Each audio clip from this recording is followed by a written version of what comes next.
जय हिंद दोस्तों, स्वागत है आप सभी का आपके अपने YouTube चैनल ट्यूशन घर ऑफिशियल में।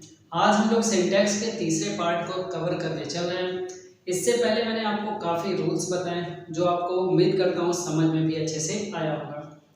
आज की क्लास को भी उसी तरीके से आगे कंटिन्यू करते हैं और देखते हैं आज की क्लास में क्या कुछ रूल्स हैं। जिन लोगों ने अभी तक टाइम टेबल नहीं देखा है कि टाइम टेबल में आपका किस दिन क्या चलने वाला है, वो जाएंगे यूट्यूब पे और वहाँ देख लेंगे कि टाइम टेबल क्या है। ओके, अब आइए क्लास को शुरू करते हैं।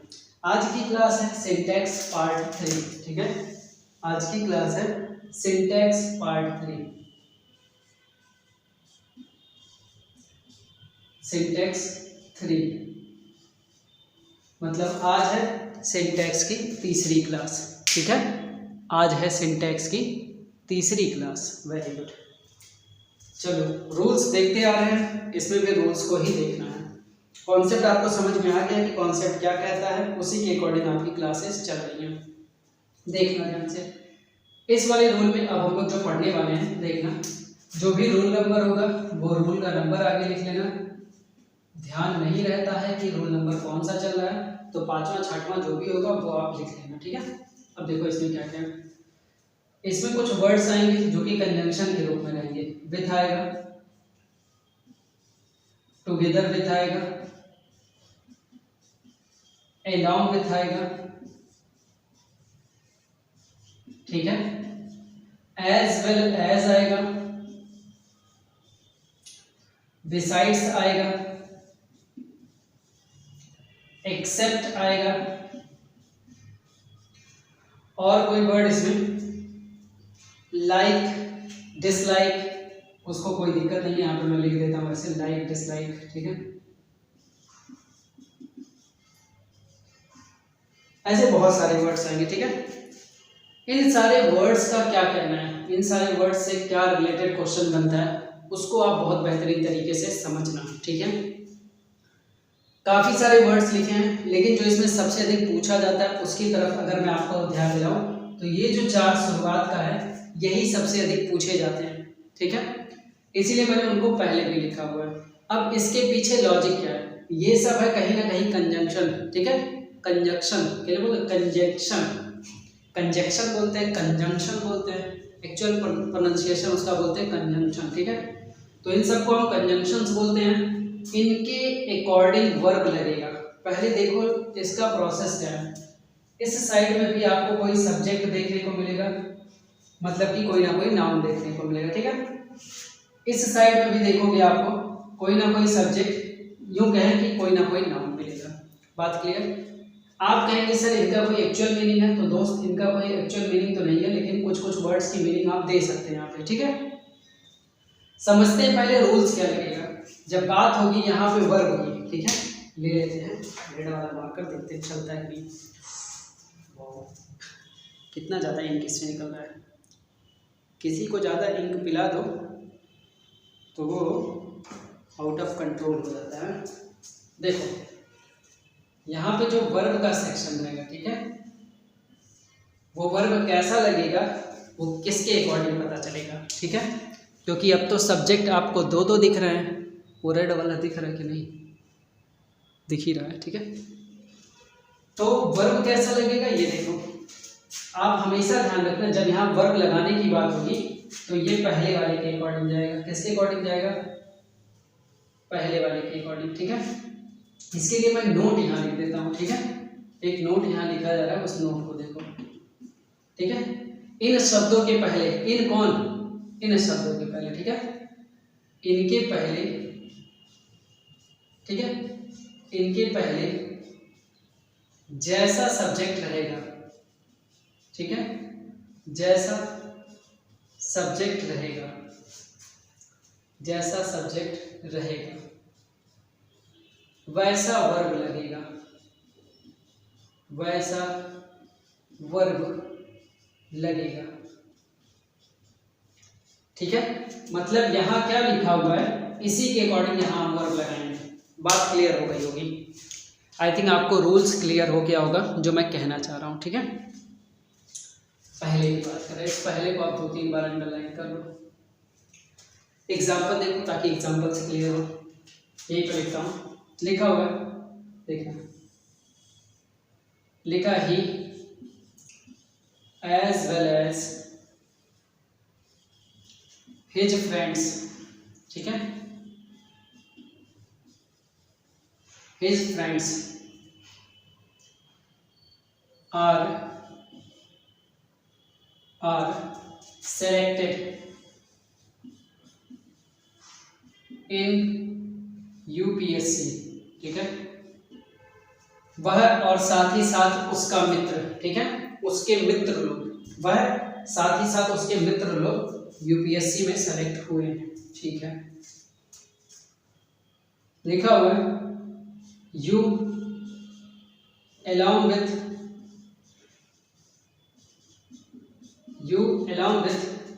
I was going there, ठीक है, was going there। एक क्वेश्चन ये भी मैंने लिख दिया, यही विद के साथ भी होगा, देखो लिखा हुआ है see with her brothers are, was हो गया, हैज लिख लेते हैं, ठीक है, have done this work, have done this work. 3 question से आपको इजीली समझ में आएगा कि मैं क्या कहना चाहता हूँ, ठीक है, मैं क्या कहना चाहता हूँ, इन 3 क्वेश्चनों से आपको समझ में आ रहा होगा। देखो एक क्वेश्चन ये हो गया, ये दूसरा हो गया और ये तीसरा हो गया। पार्ट अलग अलग कर लेते हैं, पार्ट अलग अलग हो रहा है, ठीक है। इनमें आपको बताना है कि क्या गलतियां हैं। तो आप कहोगे कि सर इसमें गलतियां कहाँ पे हैं, यहां लिखा है एज वेल एज, ठीक है, पूरा भर के देखना, देखना एज वेल एज लिखा है, ओके। तो एज वेल एज के अकॉर्डिंग यहाँ पे चलेगा क्या, रूल चलेगा, ठीक है, एज वेल एज के अकॉर्डिंग रूल चलेगा, लेकिन रूल किसको एक्सेप्ट करेगा, पहले वाले को एक्सेप्ट करेगा, ठीक है। ये पहले वाले हिस्से को, पहला वाला क्या लिखा है, सिंगुलर लिखा, ही लिखा है, तो आपको यहाँ जो आर लिख के दिया गया है ये आर गलत हो जाएगा। इस आर की जगह पे क्या रहेगा दोस्त, इस आर की जगह पे हम लगाएंगे इज, ठीक है, इस आर की जगह हम लगाएंगे इज, वेरी गुड। यहाँ क्या लिखा हुआ है, हिज फ्रेंड्स, प्लूरल लिखा है, तो इसको कुछ मतलब, इससे कोई मतलब नहीं है, ठीक है, उस वाले हिस्से से आपका कोई मतलब नहीं है।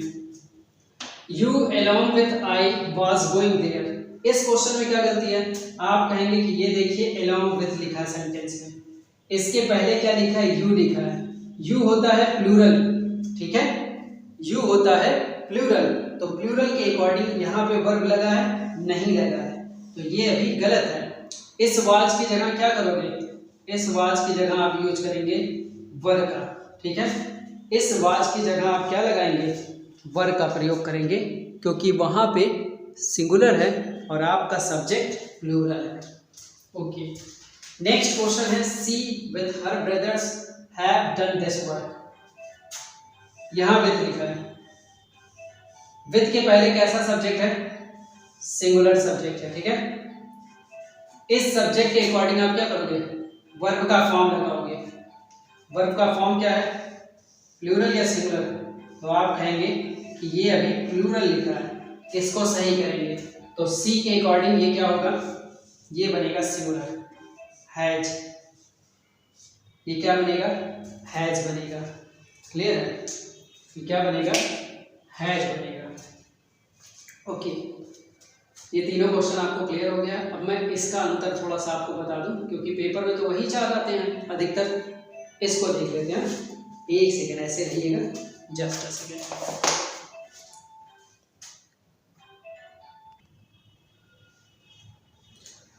ओके।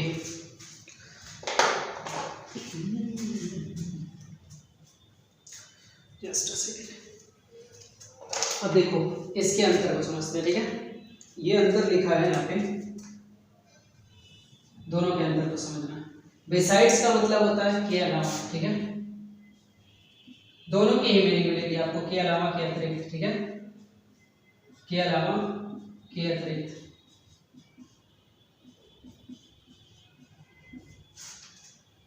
ठीक है, एक्सेप्ट मतलब होता है छोड़कर, ठीक है,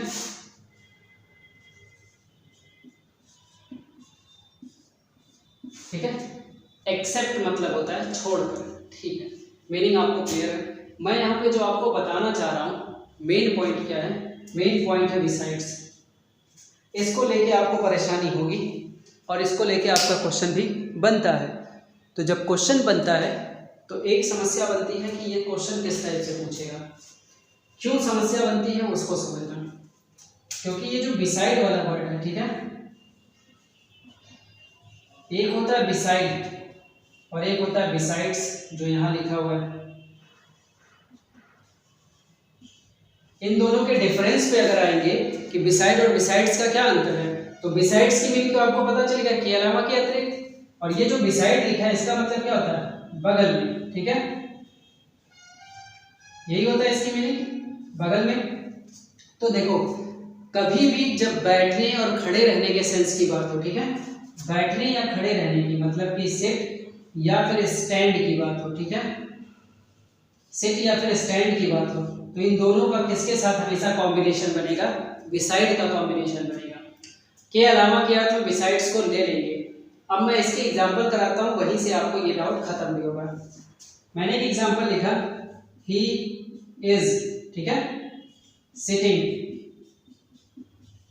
ही is sitting besides me, besides me. अगला देखो, दे आर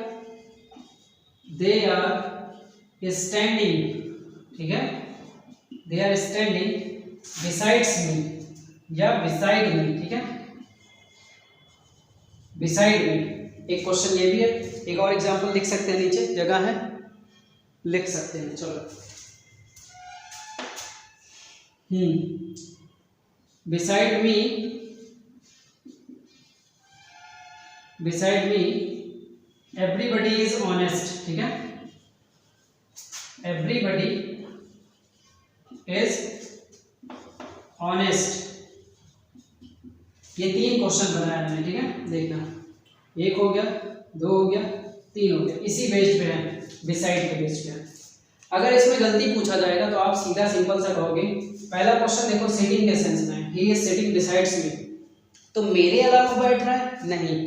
एक पल के लिए आपको हिंदी लग सकता है कि कहने का मतलब ये हो रहा है कि मेरे अलावा वह बैठ रहा है, लेकिन मेरे अलावा बैठने का यहाँ पे कोई मतलब नहीं है, मेरे बगल में बैठा है ये हम कह सकते हैं। ऐसी कंडीशन में इसमें क्या गलती है दोस्त, इसमें आप कहोगे कि ये जो बिसाइड्स लिखा है, बिसाइड्स ना होगी क्या होगा, बिसाइड होगा, बिसाइड्स ना होगी क्या होगा, बिसाइड होगा। ओके, नेक्स्ट लिखा, they are standing beside me, वे मेरे बगल में खड़े हैं, तो ये एकदम सही है क्योंकि यहाँ बिसाइड लिखा हुआ है ना कि बिसाइड्स, तो ये क्वेश्चन एकदम सही लिखा है।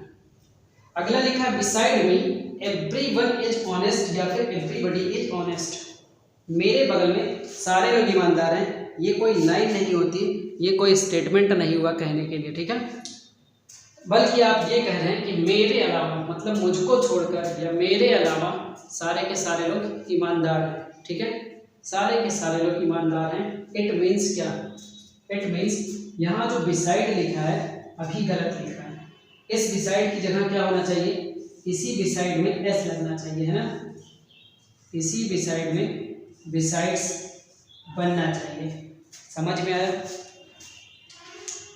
क्लियर है इतना, वेरी गुड। तो उम्मीद करता हूँ कि ये रूल आपको समझ में आए, बहुत क्वेश्चन पूछा जाता है, इसको आप जरूर ध्यान रखें। इसको लिख लीजिए, इसको मिटाने जा रहा हूँ, हो जाए तो बताइए। चलो देखो कितनी मेहनत से लिखो, है ना, और फिर मिटाना पड़ता है।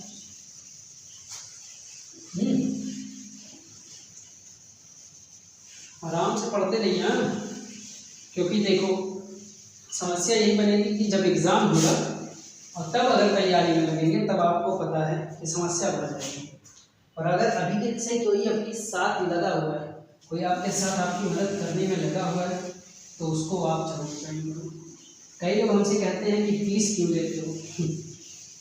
एक कोई नया नवेगा स्टूडेंट आया, उसने कहा कि फीस मांग रहे हैं आप, फ्री में नहीं पढ़ा रहे हैं, बहुत महंगा है, दुनिया भर की बातें वो बोल के गया। अब मैं उसे क्या जवाब दूँ? उसके लिए कोई जवाब नहीं था।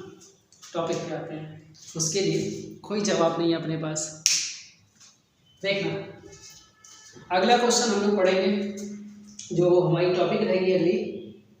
हाँ, एक टॉपिक हम लोग यहाँ पे डिस्कस करेंगे जो कि काफ़ी इम्पोर्टेंट है ये भी, और सारा ही जो मैं पढ़ाऊँगा वो लिमिटेड नोट्स रहेंगे, ठीक है। जब आप अपने नोट्स देखोगे तो आप कहोगे सर इतना शॉर्ट नोट्स, तो नोट्स तो बहुत शॉर्ट है और उसमें पर्याप्त काम होगा, ठीक है। आओ अब देखो यहाँ पे लिखा है अ नंबर ऑफ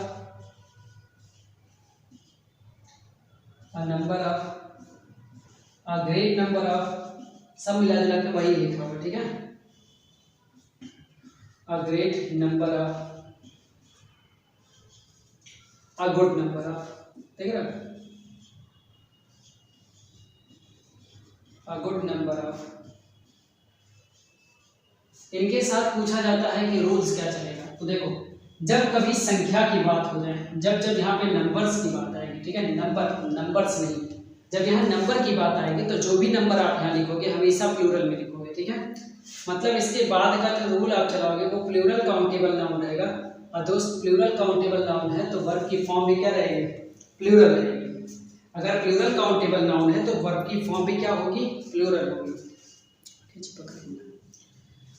तो इसके साथ रूल मैं क्यों बता रहा हूँ, क्योंकि अभी कुछ देर बाद, अभी तो आसान आसान चल रहा है। आसान आसान का मतलब क्या, जैसा सब्जेक्ट लग रहा है वैसा वर्ब लगा रहे हैं। क्यों, अभी तो आसानी से चीजें चल रही हैं कि जैसा सब्जेक्ट है वैसा वर्ब है। अभी कुछ देर बाद थोड़ी तकलीफ बढ़ेगी, तकलीफ का मतलब उसको भी हम लोग हैंडल कर लेंगे, ठीक है।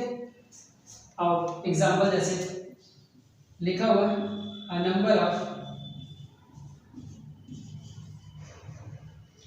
नंबर ऑफ टीचर, ठीक है,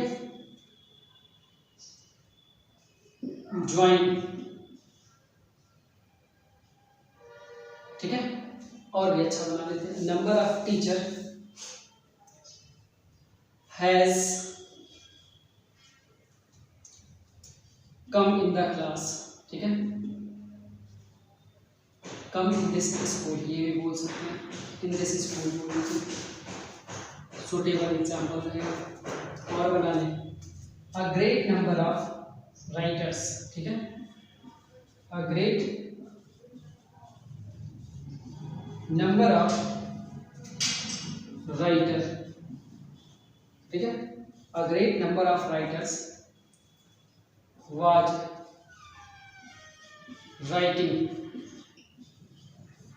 राइटिंग अ स्टोरी, ठीक है।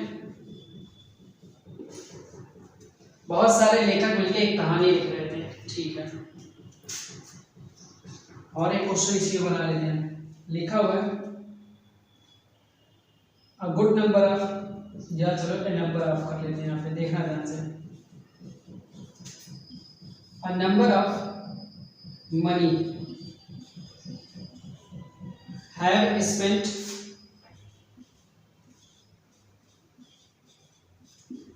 ऑन दिस प्रोजेक्ट, ठीक है, ऑन दिस प्रोजेक्ट। ये 3 क्वेश्चन मैंने लिखा है, इन 3 क्वेश्चनों में आपको एरर फाइंड आउट करना है, और तीसरा तो बहुत अच्छा क्वेश्चन है। देखो पार्ट अलग करता हूँ,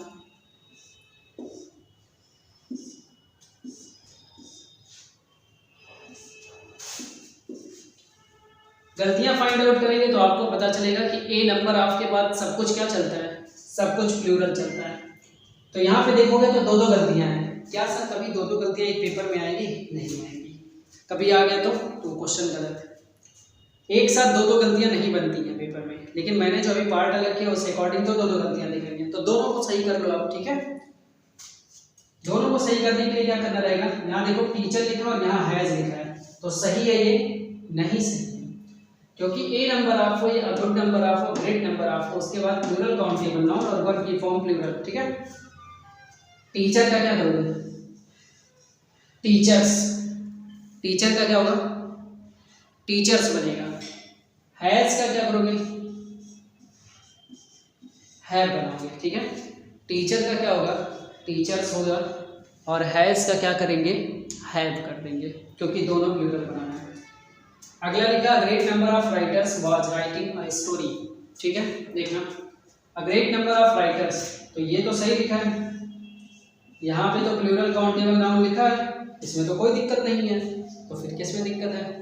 तो इसके बाद ये देखो वर्ब की फॉर्म जो लिखी है हेल्पिंग वर्ब के रूप में वाज लिखा है। वाज होता है सिंगुलर, उसको हमें क्या करना है? प्लूरल बनाना है। तो क्या करेंगे? इस वाज को वर्ब में चेंज करेंगे।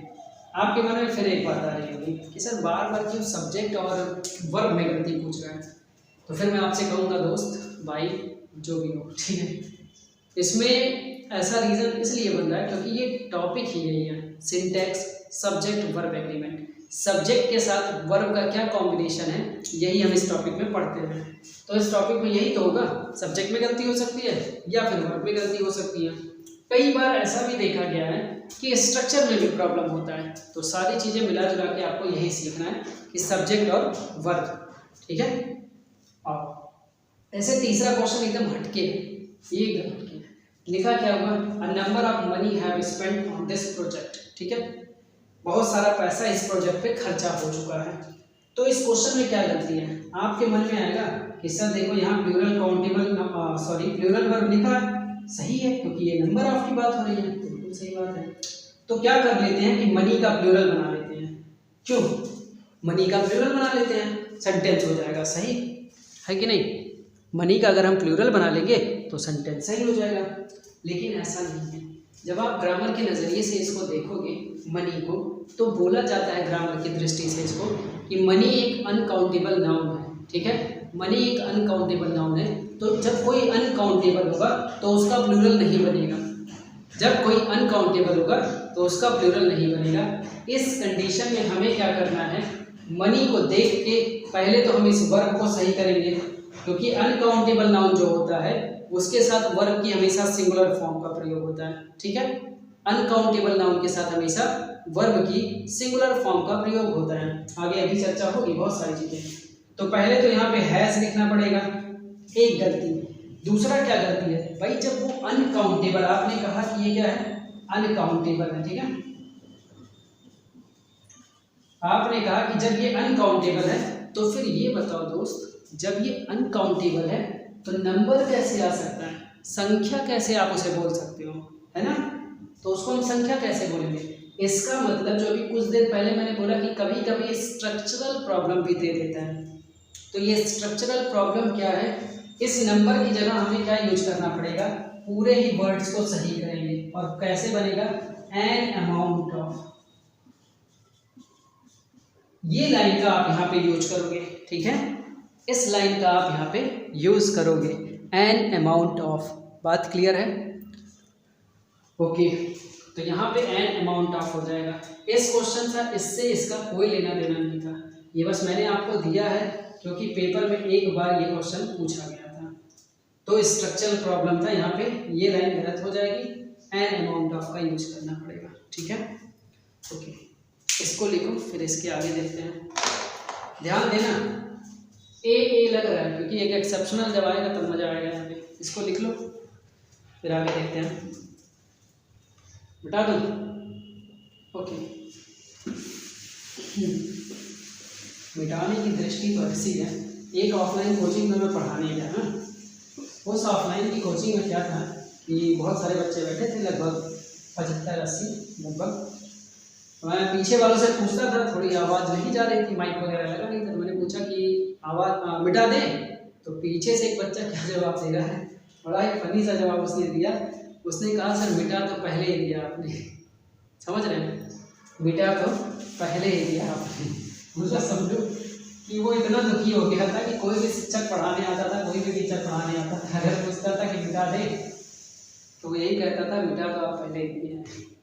चलो आगे नेक्स्ट रूल की तरफ चलेंगे और देखेंगे अब हमारे पास क्या कुछ सीखने को है। देखना तो आराम से पढ़ा रखो और एक्सेप्शन को आखिरी में लेके जाऊंगा ताकि आपका कॉन्सेप्ट बन चुका है। ठीक है, अभी आप इसके हैबिचुअल हो चुके हो, जिसे बोलते हैं यूज टू हो जाए। ठीक है, अब देखो मोर के रूल में हम पढ़ेंगे। ठीक है, यूज ऑफ मोर।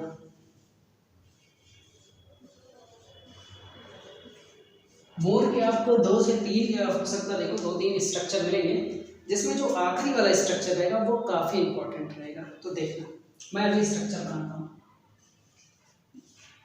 लिखा मोर देन, ठीक है, मोर देन 1। इसके साथ आपको ध्यान क्या रखना है दोस्त कि इसके साथ वर्ब की और नाउन कैसे लगेगी। ठीक है, इसके साथ आप सिंगुलर काउंटेबल नाउन मतलब सिंगुलर सब्जेक्ट लगाना और वर्ब की फॉर्म आप क्या लगाओगे, सिंगुलर लगाओगे। कैसे लगेगा, क्यों लगेगा, अभी मैं उसको समझाता हूँ, पहले स्ट्रक्चर आप बनाओगे। ठीक है, अगला स्ट्रक्चर देखो। अगला स्ट्रक्चर है कि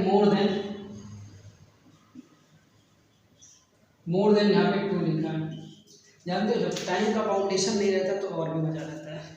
मतलब अभी कोई कंफर्मेशन ना होने की वजह से फ़ायदा ये है कि मैं आराम से आपको पढ़ाऊँ और जितना देर पढ़ा सकता हूँ उतना देर पढ़ाऊँ। ठीक है, तो मोर देन टू का जब इसके साथ यूज करोगे तो क्या मिलेगा, प्लूरल काउंटेबल नाउन मिलेगा। ठीक है, और वर्ब की फॉर्म क्या रहेगी दोस्त, प्लूरल वर्ब रहेगी। तीसरा वाला स्ट्रक्चर आने जा रहा है जिसकी मैं चर्चा करने जा रहा हूँ। मोर के बाद तुरंत लगेगा प्लूरल काउंटेबल नाउन और हमेशा लगेगा, क्योंकि मोर के बाद आपको प्लूरल ही देखने को ज़्यादातर मिलेगा। ज़्यादातर का मतलब मिलना ही मिलना। ठीक है,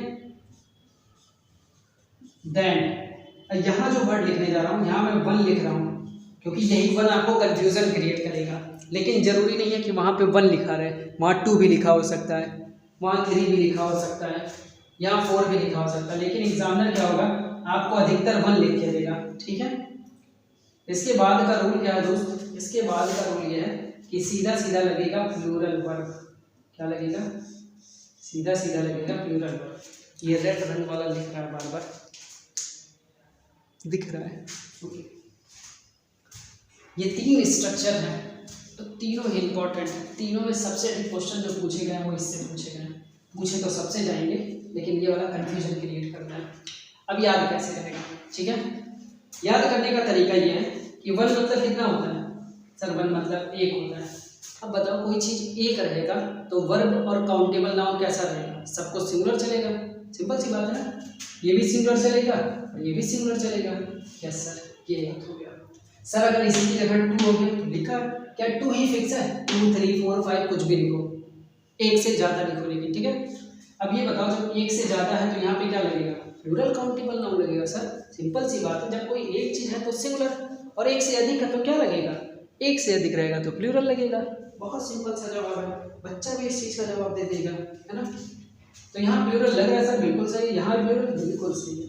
कन्फ्यूजन तो यहाँ क्रिएट होता है कि सर 1 तो लिखा हुआ है, ये माना कि चलो मोर के बाद प्लूरल काउंटेबल नाउन लगेगा, वहाँ तो हम कोई ऑब्जेक्शन नहीं कर रहे हैं क्योंकि वहाँ लगना ही लगना, पॉसिबिलिटी में यही है। तो सर जब यहाँ पे 1 लिखा है तो यहाँ पे सिंगुलर वर्ब होना चाहिए ना, क्यों प्लूरल वर्ब लगा रहे हैं, यही आपका सवाल है। सर अगर हमने यहाँ पे 2 लिख दिया होता तब क्या होता, तब तो कोई कन्फ्यूजन नहीं था। क्या सॉरी, तब तो कोई कन्फ्यूजन नहीं था। क्यों भाई, तब तो कोई कन्फ्यूजन ही नहीं था कि जब यहाँ पे 2 लिख गया तो जाहिर सी बात है प्लूरल वर्ब लगेगा। लेकिन कन्फ्यूजन की बात तो तब है जब यहाँ पे 1 लिखा है और वर्ब प्लूरल ले रहा है, तब यहाँ पे आपको समझना जरूरी हो जाता है कि यहाँ जो वर्ब, आप देखो यहाँ पे काउंटेबल नाउन के अकॉर्डिंग वर्ब लग रहा है, काउंटेबल नाउन के अकॉर्डिंग वर्ब लग रहा है। तो यहाँ का काउंटेबल नाउन कहाँ है, आप कहेंगे सर यहाँ का काउंटेबल नाउन तो यहाँ पे है। तो भाई मेरे इसी काउंटेबल नाउन के अकॉर्डिंग आपका ये वाला वर्ब लग रहा है। ठीक है, इसी काउंटेबल नाउन के अकॉर्डिंग अब आपका वर्ब ये वाला लग रहा है। बात क्लियर? यस। अब एग्जाम्पल देखो, लिखा है एक एग्जाम्पल से, ठीक है। More than 1 student, more than 1 students, ठीक है, हैज सेलेक्टेड, ठीक है, इन एसएससी। हिंदी देखो क्या बन गया, मोर देन वन स्टूडेंट, मतलब एक से अधिक, हिंदी तो यही बन रही है कि एक से अधिक स्टूडेंट क्या है, एक से अधिक स्टूडेंट एसएससी में सेलेक्ट हुए हैं। तो अगर एक से अधिक स्टूडेंट सेलेक्ट हुए हैं दोस्त, तो फिर तो सब कुछ सिंगुलर रखने का क्या तात्पर्य है, सब कुछ प्लूरल लगेगा, क्यों, तब तो सब कुछ प्लूरल लगना चाहिए। लेकिन ऐसा आप हिंदी तो ले लोगे, लेकिन स्ट्रक्चरल प्रॉब्लम क्या रहेगा, अब देखो जिसको इसका रूल नहीं पता होगा वो क्या करेगा, मोर देन वन, एक से ज़्यादा प्लूरल होगा, यही उसका कॉन्सेप्ट रहेगा। लेकिन आपने पढ़ रखा है कि वन के अकॉर्डिंग सब कुछ सिंगुलर चल रहा है, हिंदी आप जो मन बोलो उससे कोई मतलब नहीं है, यहाँ पे नियम ये कहता है कि सब कुछ सिंगुलर चलेगा। तो यहाँ पे गलती क्या बन रही है, आप कहोगे कि यहाँ से एस हटा दीजिए, क्यों, वहाँ से एस हटा दीजिए, सेंटेंस पूरा राम रहीम हो जाएगा। अगला लिखा है मोर देन 2 टीचर्स, टीचर, ठीक है, teacher are absent, are absent, इसमें क्या गलती है, आर एब्सेंट टुडे, ठीक है, आर एब्सेंट टुडे। इस क्वेश्चन में क्या गलती है सर, तो आप कहेंगे सर किसमें भी गलती मिल गई कि मोर देन 2 लिखा है, यहाँ 2 की जगह 3, 4, 5, 6, 8 कुछ भी लिखा हो, कोई दिक्कत नहीं है, बस एक से ज़्यादा लिखा हो।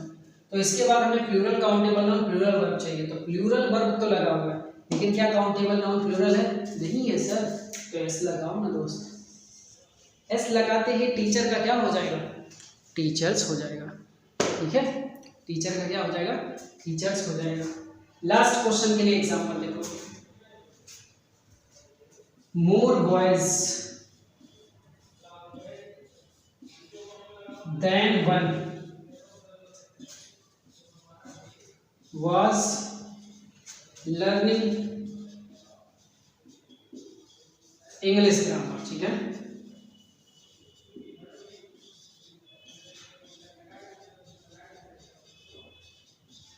ग्रामर, इसमें क्या गलती बताओगे, तो सबका कंफ्यूजन है कि वन लिखा है तो सिंगुलर, यही देखेंगे सब लोग, पक्का मान के चलो हर कोई यही देखने वाला है कि वन लिखा हुआ है तो सब सिंगुलर चलेगा, गलती नो एरर हो जाएगा।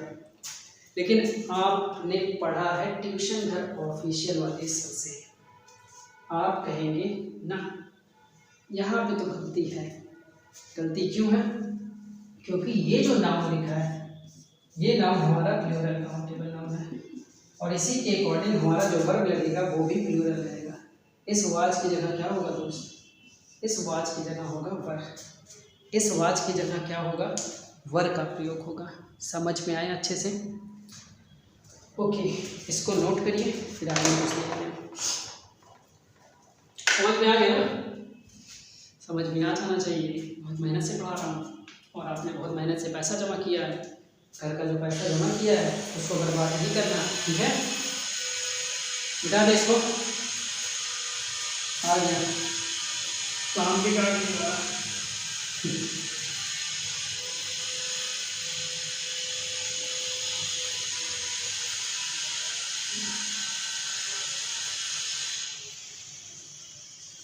चलो दोस्तों,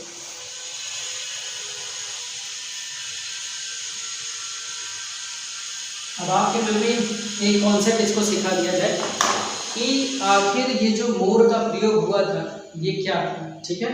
तो जब आप एडजेक्टिव में पढ़ोगे तब मैं आपको बताऊंगा कि ये मोर क्या है, लेकिन यहाँ समझ लेना, ठीक है।